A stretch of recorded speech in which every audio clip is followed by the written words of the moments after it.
Morning, folks. It's Bob out here at Serenity Hill. This is a project I've been working on. This is the first time I've shown this. This is the debut. This is, if you can't tell, this is the peninsula for the kitchen. And I've had this open for the longest time. And what I did is I told you I was going to cover this with a piece of plywood. Well, what I didn't tell you is instead of painting or staining the plywood, I did something a little different here. And I made this piece. Now this is it's 47 inches tall by 92 inches wide. And what I did is I've got here, this is some oak cutoffs, oak that was left over from cabinet frames and some stuff I had planed down. And then I've got, like here, blue stain scraps from the blue stain pine that I used in the living room. And then I've got here, you can see this beautiful wood here. I've got a bunch of cypress. Guy gave me some cypress logs and I had some boards milled out of them. And I took that and I ran it through the planer to get it smooth, and then I cut it down. And then I've got red cedar. Probably about 75% of the red cedar is from cutoffs or scrap from putting up the red cedar in the closet.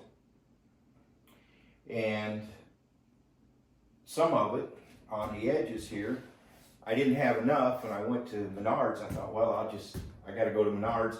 I'll just buy me a piece of red cedar siding. But I tell you, the red cedar siding they had here looked pretty sorry. And it was like only 10-foot pieces, and they were $25 or $29 a piece. Holy cow, that's expensive. Especially when you consider that the beautiful stuff that I went down and got at Mountain Home, Arkansas, it was 8-foot tongue and groove pine, 3/4 inch thick, or not tongue and groove pine, tongue and groove red cedar, 3/4 inch thick, 8-foot long pieces. Beautiful stuff, beautiful stuff. And it was $12.50 per board, and it was absolutely beautiful. And that's some of the wood you see here. And then that's about 75% of it. And the other, what I did is I took one of my cedar logs that's been sitting out in the kiln, and I split it, and then I used my table saw to mill it down and get some boards. Now these are 1.5 inches wide by 8 inches long, and they're 5/16 inch thick, and they are glued to the back to this 3/4 inch plywood that I've got here. And so when you're looking from the living room or the dining room to the kitchen, this is what you're going to see. And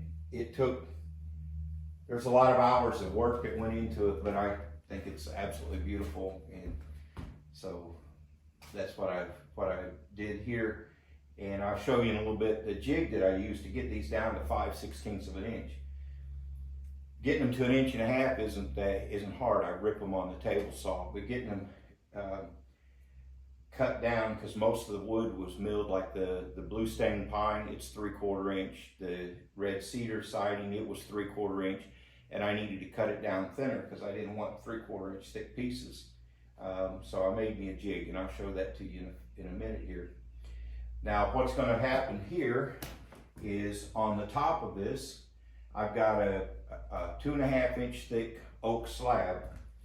I'm going to have to smooth the surface of it and even it out, which will require making another jig. I use my router and a surfacing bit for that, and have to make me a jig to hold the router so I can go across and smooth it. And that's going to go mount to the top of the cabinets here. They'll fasten to the tops of cabinets, and then it's going to be it's going to come out. It's a 16 inch wide piece, and it's going to be live edge, so it's going to come out about a foot past the edge of this board here, and then I'll have some legs, a leg on either end to help support it so it doesn't put so much weight on the backs of my cabinets.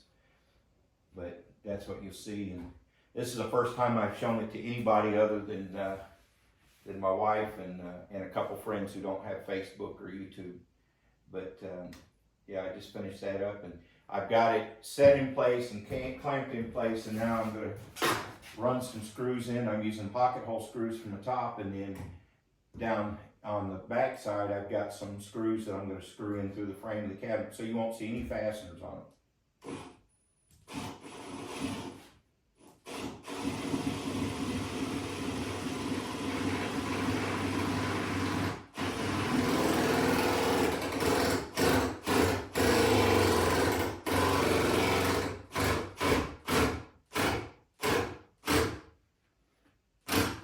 Snug and flush at the top, ready for the piece of wood, the slab to go across the top for the bar.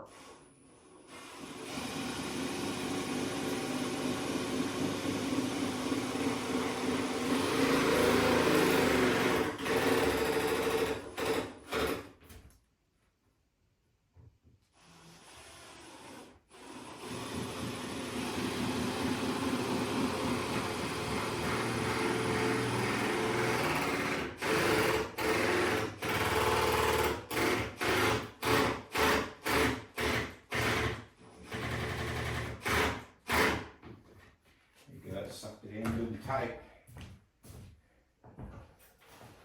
See, this is where I'll be standing at the stove to cook, facing out into the living room and dining room, and looks a little different when I've got this on the back of it instead of it just being open.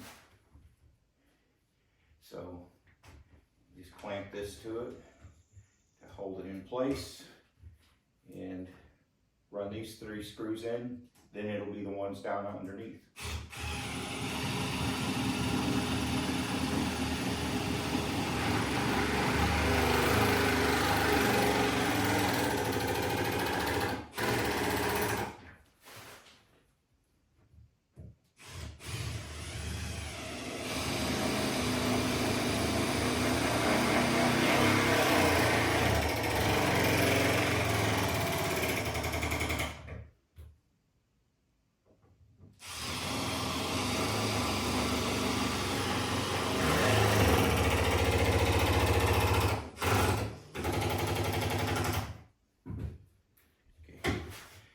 Go anywhere now, and then we crawl underneath the cabinets and put in the screws from the back side that'll hold it in secure. And boy, I hope it looks as good to you as it does to me. I really like this.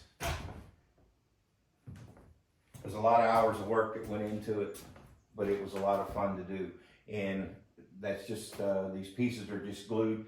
The only pieces that have gotten any nails in them, brad nails, are the very first pieces that I did down at the bottom there to establish my pattern.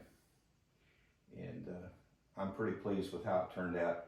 I went ahead after I got it done, I sanded it with 120 grit and then with 180 grit, and then put a couple coats of a clear gloss lacquer on it just to protect it from the dust, and that lacquer, it doesn't change the color, but boy, it really makes the grain pop out so you can see it.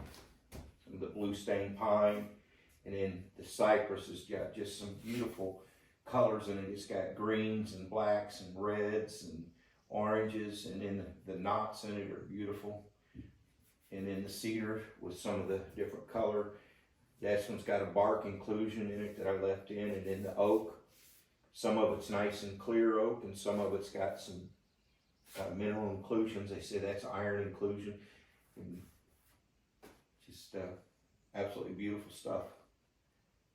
All right, well, let me show you what I did, how I got these boards thin like that.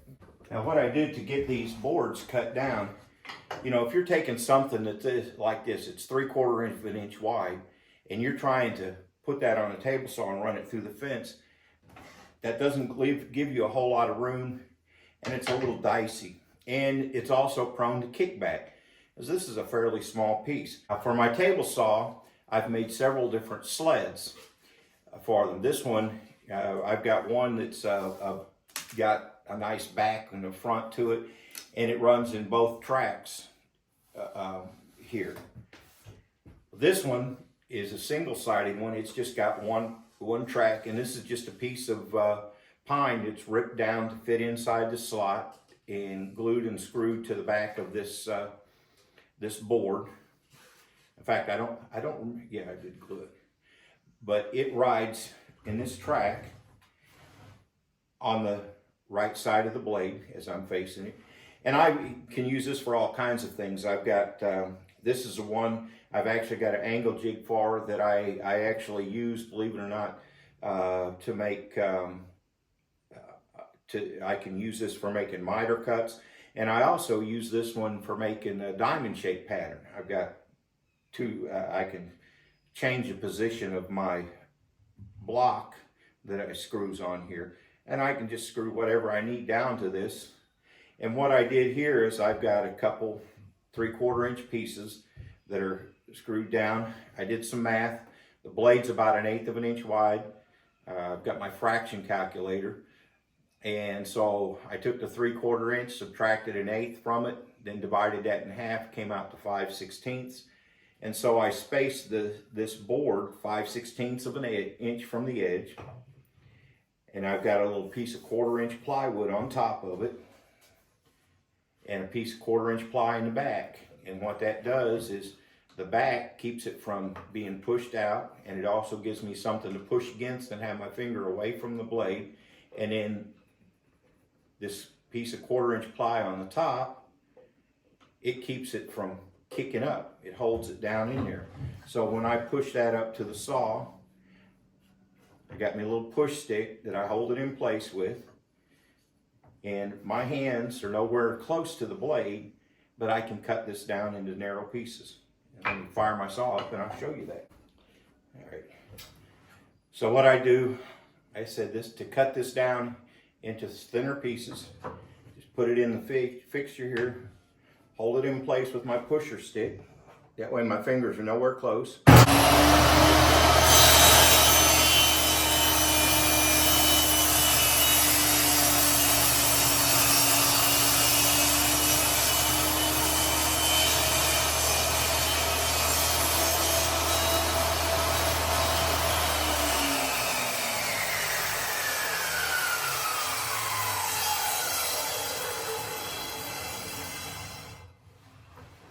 And I didn't have my blade up high enough, but there I go. Two pieces, same thickness, and instead of 3/4 inch, now I've got a 5/16 inch.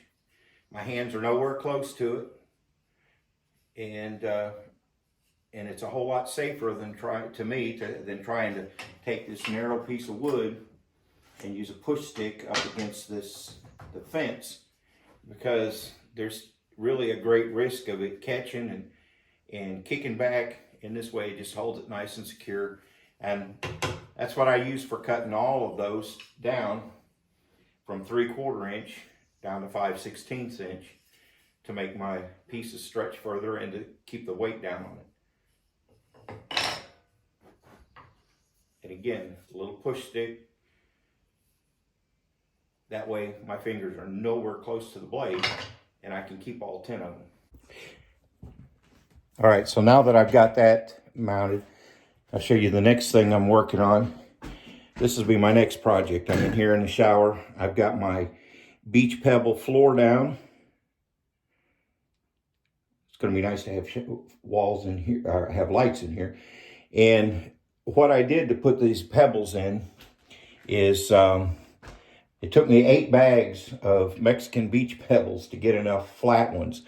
And then what I did before I put each one in is I made sure that the flat side was up and that the flat side was level. Because if you put it in so the flat side's up, but you just push it down, you know, because you maybe have a curve at the bottom,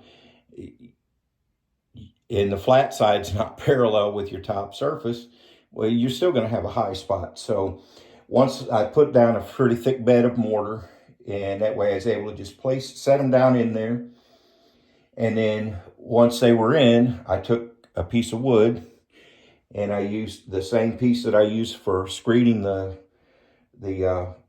mortar bed underneath here to get my drainage grade, my drainage slope.